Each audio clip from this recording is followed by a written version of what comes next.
Hi friends, ಇವತ್ತು ನುಗ್ಗೆಕಾಯಿ ಸಾಂಬಾರು ಮತ್ತು ಎಲೆಕೋಸು ಗೋಬಿ ಮಾಡ್ತಿದ್ದೀನಿ. ಮೊದಲು ನುಗ್ಗೆಕಾಯಿ ಬೇಯಿಸ್ಕೊಂಡು ಒಂದು ಬಾಣಲೆಗೆ ಎಣ್ಣೆ ಹಾಕ್ಕೊಂಡು ಚಕ್ಕೆ, ಲವಂಗ ಮತ್ತು ಚಕ್ರಮಕ್ಕು ಕಾಯೋಕ್ಕಿಟ್ಟರೆ ಎಣ್ಣೆಗೆ ಹಾಕಿ ಮತ್ತು ಕಟ್ ಮಾಡ್ಕೊಂಡಿರೋ ಈರುಳ್ಳಿ, ಟೊಮೊಟೊ, ಬೆಳ್ಳುಳ್ಳಿ ಮತ್ತು ಕೊತ್ತಂಬರಿ ಇವನ್ನೆಲ್ಲ ಎಣ್ಣೆಗೆ ಹಾಕಿ ಫ್ರೈ ಮಾಡಿಕೊಂಡು ಸ್ವಲ್ಪ ಅರಿಶಿನ ಹಾಕಿ ಫ್ರೈ ಮಾಡ್ಕೋಬೇಕು.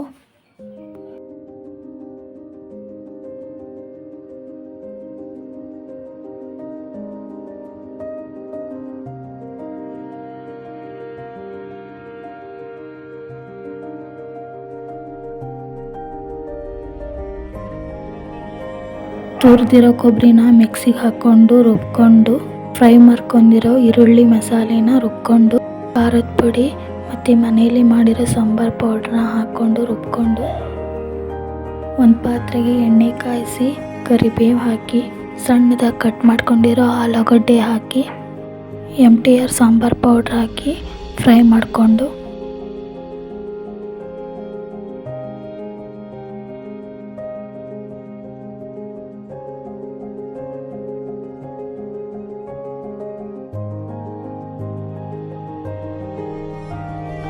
ರುಬ್ಬಿರೋ ಮಸಾಲೆ ಮತ್ತು ಬೇಯಿಸ್ಕೊಂಡಿರೋ ಬೇಳೆ ಹಾಕಿ ಬೇಯಿಸಿರೋ ನುಗ್ಗೆಕಾಯಿ ಹಾಕಿ ರುಚಿಗೆ ತಕ್ಕಷ್ಟು ಉಪ್ಪು ಹಾಕಿ ಕುದಿಸ್ಕೋಬೇಕು.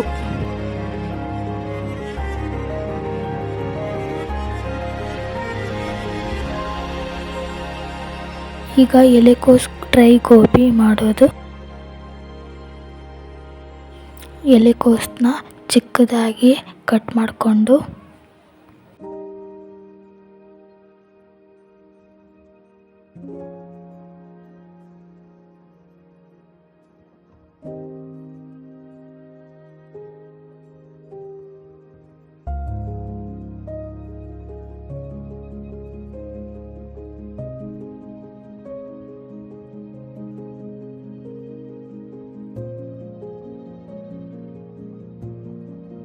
ಸಣ್ಣದಾಗಿ ಕಟ್ ಮಾಡ್ಕೊಂಡಿರೋ ಎಲೆಕೋಸನ್ನ ನೀರಲ್ಲಿ ತೊಳೆದು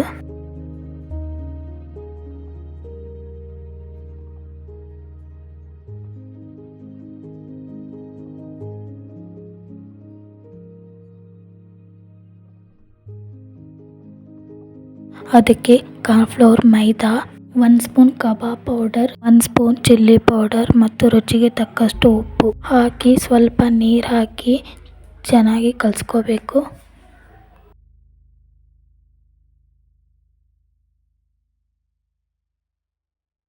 2-3 ನಿಮಿಷ ನೆನೆ ಇಟ್ಟು ಒಂದು ಬಾಣಲೆಗೆ ಎಣ್ಣೆ ಹಾಕಿ ಎಣ್ಣೆ ಕಾದ ನಂತರ ಈ ರೀತಿ ಎಣ್ಣೆಯಲ್ಲಿ ಬೇಯಿಸಬೇಕು.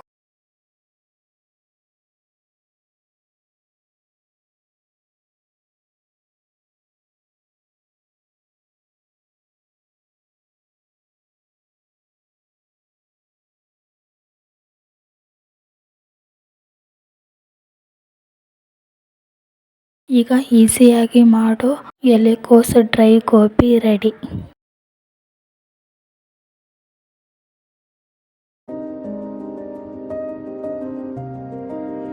ಈ ವ್ಲಾಗ್ ಇಷ್ಟ ಆದರೆ ಲೈಕ್, ಶೇರ್ ಆ್ಯಂಡ್ ಸಬ್ಸ್ಕ್ರೈಬ್ ಮಾಡಿ. Thank you.